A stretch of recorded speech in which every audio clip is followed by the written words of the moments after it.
Dear students, Rameshwar public senior secondary school के द्वारा संचालित ऑनलाइन क्लासेस में मैं गिरिराज सिंघानिया आपका अभिनंदन करता हूँ। आज जो टॉपिक है वो है स्पर्मियोजेनेसिस, शुक्र का यंत्र। स्पर्मियोजेनेसिस जो होता है वो आपको पता होना चाहिए कि आफ्टर ऑफ मैच्योरेशन फेज, गुणन प्रावस्था जो होती है, परिपक्वन प्रावस्था जो होती है, उस परिपक्वन प्रावस्था के बाद में स्पर्मियोजेनेसिस होता है, यानी कि शुक्र का यंत्रण होता है। शुक्र का यंत्रण में फॉर्मेशन ऑफ स्पर्म होता है, यानी कि शुक्राणु का निर्माण होता है। तो सबसे पहले अपन बात करें कि जो शुक्राणु का निर्माण होता है उसके लिए सबसे इम्पोर्टेंट चीज़ें क्या है कि जो शुक्राणु पूरी कोशिकाएं होती है, स्पर्मेटिड्स जो सेल होती है, वो आपको ध्यान रखना है। इसमें नॉन मोटिल टाइप की और हैप्लोइड टाइप की होती है, यानी कि इसमें आपको ध्यान रखना है कि जो शुक्राणु पूर्वी कोशिका जो होती है, स्पर्मेटिड्स जो होती है, वो अचल और हैप्लोइड यानी कि अगुणित होती है। तो वो चेंजेस किसमें हो जाती है, यानी कि उनमें चेंजेस क्या होता है, मॉर्फोलॉजिकल और मेटाबॉलिक चेंजेस हो जाता है। कहने का मतलब ये है कि शुक्राणु पूर्वी कोशिकाएं क्या होती है, गोल होती है, अचल होती है, और उनमें जो परिवर्तन होता है, परिवर्तन होने से क्या होता है कि वो उसके आकार की और उसकी उपापचय क्रियाओं में परिवर्तन हो जाता है। उपापचय क्रियाओं में परिवर्तन होता है तो उसे हम कहते हैं स्पर्मियोजेनेसिस, शुक्र का यंत्र। आपके सामने ये जो डायग्राम बनाया गया है ये है स्ट्रक्चर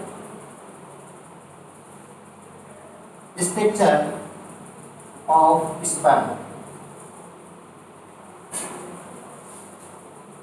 ये जो डायग्राम है वो है शुक्राणु की संरचना का नामांकित चित्र। ठीक है, शुक्राणु के नामांकित चित्र में हम देखते हैं कि एक तो होता है इसका हेड भाग, एक होता है इसका मिडिल भाग और एक होता है इसका टेल पार्ट। ध्यान देना है हमें, शुक्राणु का जो मिडिल भाग होता है, इसी प्रकार इसमें टेल पार्ट होता है, एक पार्ट होता है इसमें हेड पार्ट, यानी कि शुक्राणु का सिर भाग जो होता है, उस सिर भाग में दो स्ट्रक्चर नजर आती है आपके सामने, दो संरचनाएं आपको दिखाई देती है। एक तो होती है एक्रोसोम, एक होता है न्यूक्लियस। ठीक है, ये हेड पार्ट में दो पार्ट होते हैं, मतलब शुक्राणु का जो सिर भाग होता है वो दो भागों से मिलकर बना होता है, एक तो एक्रोसोम और एक न्यूक्लियस। ठीक है, इसके बाद में शुक्राणु का मिडिल पार्ट आता है। ठीक है, ये जो स्ट्रक्चर है आपके सामने इसे बोलते हैं प्रोक्सिमल सेंट्रियोल।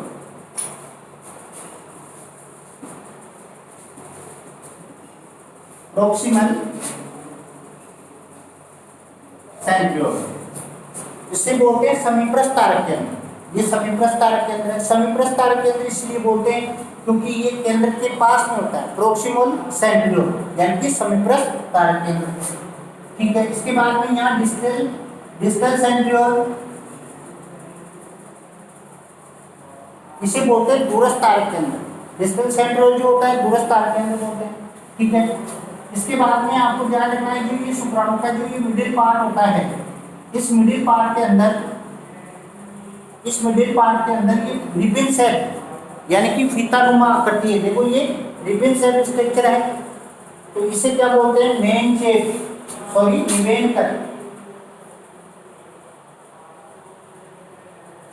निवेनकन। और यहाँ जो होता है निवेनकन। ठीक है, तथा इस मध्य भाग के अंदर जो कोशिका द्रव होता है, जो शुक्राणु का मध्य भाग होता है, इसमें कोशिका द्रव परिधि की तरफ ज्यादा इकट्ठा होता है, यानी कि पेरिफेरल पार्ट की तरफ। जो मिडिल पार्ट होता है इस स्पर्म का, उस मिडिल पार्ट की तरफ, मिडिल पार्ट होता है उस मिडिल पार्ट की पेरिफेरल पार्ट की तरफ, यानी कि परिधीय भाग की ओर कोशिका द्रव बहुत ज्यादा मात्रा में इकट्ठा हो जाता है। इसे बोलते हैं मेन चेट। ध्यान रखना, मेन चेट कोशिका द्रव को बोल रहे हैं जो परिधीय भाग में ज्यादा इकट्ठा हो जाता है। और लास्ट में ये आता है टेल पार्ट। टेल पार्ट में आपको ध्यान रखना है कि शुक्राणु की जो पूंछ भाग का निर्माण है वो किससे हो रहा है, डिस्टल सेंट्रियोल से, दूरस्थ तारक केंद्र। दूरस्थ इसलिए बोलते हैं क्योंकि ये केंद्रक से बहुत दूर होता है, तो दूरस्थ तारक केंद्र। तो आपको ध्यान रखना है कि शुक्राणु का जो सिर भाग का निर्माण होता है वो एक्रोसोम के द्वारा होता है, और एक्रोसोम का द फॉर्मेशन ऑफ एक्रोसोम वो होता है गोल्जी काय, यानी कि गोल्जी काय, गोल्जी कॉम्प्लेक्स, जो कि एक सेल ऑर्गन है। यानी कि एक्रोसोम का निर्माण गोल्जी काय से होता है, शुक्राणु के सिर भाग का निर्माण एक्रोसोम से होता है, ठीक है ना। इसी प्रकार इसमें ये जो न्यूक्लियस होता है इसमें क्या रहता है, ओनली फॉर जेनेटिक्स मटेरियल, उसको बोलते हैं डीएनए। डीएनए इसमें जेनेटिक्स मटेरियल होता है केंद्रक में। तो शुक्राणु के केंद्रक में जेनेटिक्स मटेरियल डीएनए होता है। एक्रोसोम जो होता है इसमें विभिन्न प्रकार के एक्रोसोमीन, स्पर्मीन, लाइसिन एंजाइम पाए जाते हैं। सबसे जो मेन इंपोर्टेंट एंजाइम जो होता है वो होता है हाइल्यूरोनिडेज। हाइल्यूरोनिडेज सबसे मेन इंपोर्टेंट एंजाइम होता है जो कि एग मेम्ब्रेन को डीजनरेट करता है, यानी कि जो अंड कलाएं होती है उनको नष्ट करने का काम करता है, गलाने का काम करता है, ताकि एंट्री ऑफ स्पर्म आसानी से हो सके, शुक्राणु का जो प्रवेश होता है अंड में वो आसानी से हो सके, ठीक है। इसी प्रकार पूंछ भाग का निर्माण जो होता है वो डिस्टल सेंट्रियोल से होता है, यानी कि पूंछ के तंतु होते हैं, फ्लेजिलम जो होते हैं उनका निर्माण जो होता है डिस्टल सेंट्रियोल से होता है। यानी कि पूंछ तंतुओं का निर्माण किससे होता है, डिस्टल सेंट्रियोल या दूरस्थ तारक केंद्र के द्वारा होता है, ठीक है ना।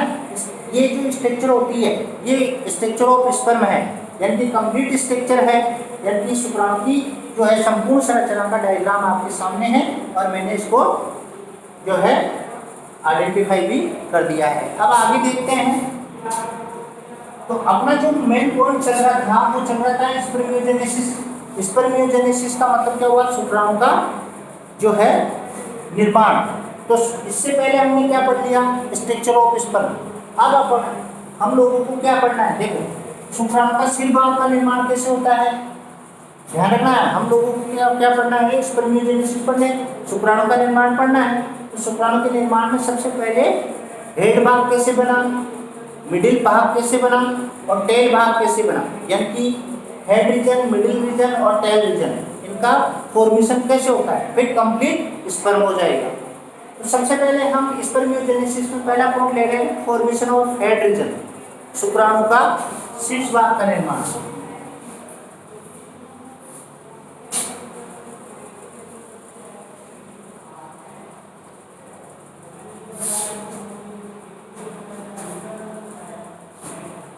देखो स्पर्मियोजेनेसिस में क्या होता है, शुक्राणु का निर्माण, फॉर्मेशन ऑफ स्पर्म।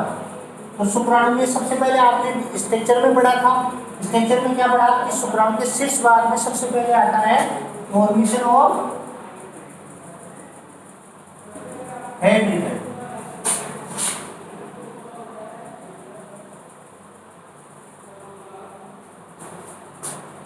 ठीक है, हेड रीजन में हेड पार्ट को भी दो भागों में डिवाइड किया गया है। क्या होगा, एक तो हो जाएगा एक्रोसोम,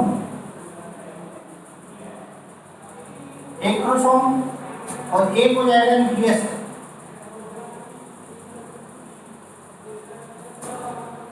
एक्रोसोम एक हो गया केंद्र। ध्यान दें आप, शुक्राणु के सिर भाग में दो पार्ट आते हैं, दो भाग आते हैं, एक तो आता है एक्रोसोम, एक आता है न्यूक्लियस केंद्र। ठीक है, दूसरा भाग अपन क्या पढ़ेंगे, फॉर्मेशन ऑफ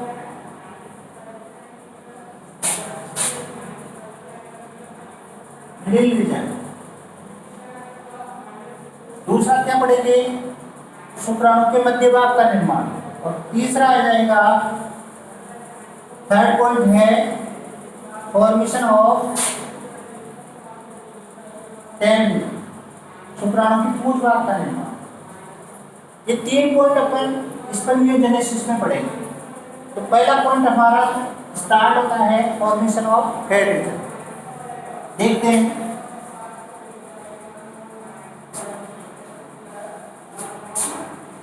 पहला पॉइंट है फॉर्मेशन ऑफ हाइड्रोजन। इसमें हमें क्या करना है, देखो चेंजेज ऑफ न्यूक्लियस, केंद्रक में परिवर्तन, द चेंजेज ऑफ न्यूक्लियस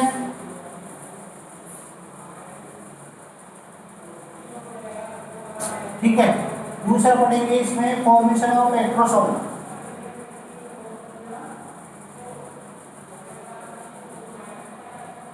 ध्यान दें शुक्राणु का जो सिर भाग होता है, मैंने अभी इसमें बताया था कि सिर भाग को दो भागों में बांटा गया है, एक तो न्यूक्लियस में, एक तो केंद्रक में, एक इलेक्ट्रोसोम में। तो सबसे पहले changes of nucleus, changes of nucleus मतलब केंद्रक में परिवर्तन। किसके केंद्रक में परिवर्तन?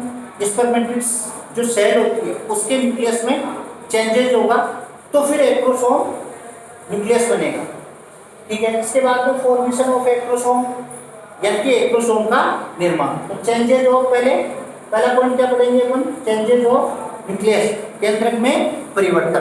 देखते हैं चेंजेज ऑफ न्यूक्लियस अपन पढ़ रहे हैं, यानी कि केंद्रक में परिवर्तन कैसे होता है, समझना इस चीज को। जैसे यह आपके सामने क्या ले लिया, स्पर्मेटिड सेल, शुक्राणु पूर्वी कोशिका, ये स्पर्मेटिड सेल है, ये इसके अंदर हो गया न्यूक्लियस, और ये हो गया इसका साइटोप्लाज्म।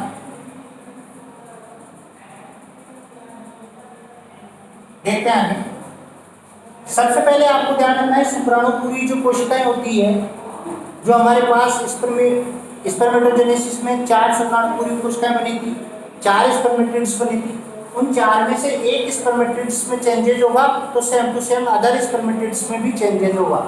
तो सबसे पहले ध्यान दें, जो शुक्राणु पूर्वी कोशिका होती है, उस शुक्राणु पूर्वी कोशिका का जो न्यूक्लियस होता है वो फ्लैट मेटेड हो जाता है, यानी कि चपटा हो जाता है, ये चपटा हो जाता है। और इसके अंदर से यानी कि जो न्यूक्लियस होता है उसमें न्यूक्लियर प्लाज्म वगैरह है, कुछ मात्रा में न्यूक्लियर प्लाज्म है, न्यूक्लियोलस वगैरह है, आरएनए वगैरह है, प्रोटीन वगैरह है, उनका एक्सक्रीशन हो जाता है, यानी कि वो सब बाहर निकल जाते हैं। ओनली फॉर न्यूक्लियस में क्या रहता है, जेनेटिक्स मटेरियल, उसका नाम है डीएनए। तो न्यूक्लियस में क्या हुआ, ओनली जेनेटिक्स मटेरियल क्या रहता है, डीएनए, बाकी सारे के सारे बाहर निकल जाते हैं, न्यूक्लियोलस वगैरह है, ठीक है ना, ये सारी चीजें बाहर निकल जाती है, प्रोटीन है, आरएनए वगैरह है, ठीक है, ताकि जो बनने वाला जो स्पर्म हो उसका वेट क्या हो, कम हो, और वो आसानी से मोबिल हो सके, आसानी से गति कर सके, आसानी से मूवमेंट कर सके, इजी वे से क्या कर सके, वो मूवमेंट कर सके। ये इसलिए ये जो आरएनए प्रोटीन वगैरह न्यूक्लियस से बाहर निकल जाते हैं, ठीक है ना। ये तो हो गया आपका पहला पॉइंट, चेंजेज ऑफ न्यूक्लियस, केंद्रक में परिवर्तन। दूसरा पॉइंट नेक्स्ट क्लास में पढ़ेंगे, आपको ध्यान देना है, और उसका है फॉर्मेशन ऑफ इलेक्ट्रोसोम, ठीक है।